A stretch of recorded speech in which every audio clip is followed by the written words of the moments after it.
کہا جاتا ہے پانی زندگی ہے، مگر جب یہی پانی قہر بن جائے تو زندگیاں نگل جاتا ہے۔ گزشتہ ہفتے پاکستان مونسون کی لپیٹ میں آ گیا۔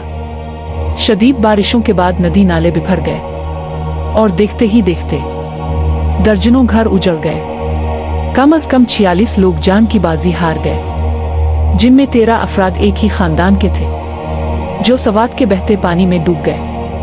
خیبر پختونخوا، پنجاب، سندھ اور بلوچستان میں ہر طرف صرف تباہی، صرف آہیں۔ نیشنل ڈیزاسٹر مینجمنٹ اتھارٹی نے خبردار کر دیا ہے مزید بارشیں آئیں گی، مزید خطرہ بڑھ جائے گا۔ یہ صرف ایک خبر نہیں، یہ چیخ ہے، ایک اپیل، ایک انتباہ ہے۔